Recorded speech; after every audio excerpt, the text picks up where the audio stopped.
Hello everyone, আসসালামু আলাইকুম। আপনাদের মাঝে একটি ভিডিও নিয়ে হাজির হলাম। আপনাদের মাঝে আমি নতুন। যদি আমার ভিডিওটা ভালো লাগে অবশ্যই লাইক, কমেন্ট এবং সাবস্ক্রাইব করে দেবেন। আর যদি আমার কোনো ভুলভ্রান্তি হয় অবশ্যই আমার ভাই বোনরা অবশ্যই আমাকে কমেন্ট করে জানাবেন। আজকের রেসিপি গরুর গোশত দিয়ে পেঁপে দিয়ে রান্না করব।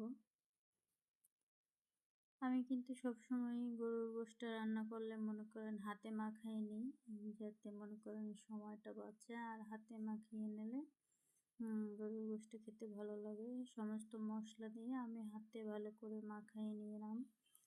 তারপর অনেকটা ম্যারিনেশন করে রেখেছিলাম। তারপর চুলায় বসিয়ে দিলাম, পরিমাণ মতো সব মশলা দিয়ে কষিয়ে ভালো করে।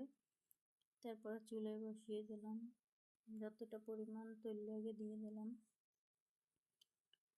অনেকটা সময় নিয়ে কষাবো। কষানোর পরে গরম মশলাটা দিতে স্কিপ হয়ে গেছিলো, ওইটা আবার একটু দিয়ে দিলাম। অনেক সময় নিয়ে কষাবো যাতে এটার মশলাটার কোনো গন্ধ না আসে। আর বিশেষ করে এই কষানোর ভিতরে যেন গোশতটা সিদ্ধ হয়, এরকম করে। গরুর গোশতটা কিন্তু আসলে রান্নার কিছু সিস্টেম আছে। গরুর গোশতটা যদি আপনি একসাথে ভনান, ভালো করে ভনিয়ে নেবেন, তখনই কিন্তু ওটা সিদ্ধ হয়ে যায়। আবার দেখা যায় কি, আপনি যদি পানি নিয়ে দেন, গরম পানি দেন বা ঠান্ডা পানি দেন, তখন আবার গোশতটা কিন্তু শক্ত হয়ে যায়, আবার সিদ্ধ হইতে সময় লাগে।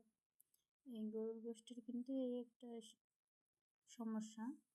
আপনি যে কষাইতে আছেন এখান থেকে আপনি খেতে পারেন, কারণ এটার ভালো একটা ফ্লেভার সব কিছু মিলিয়ে খাওয়া যায়।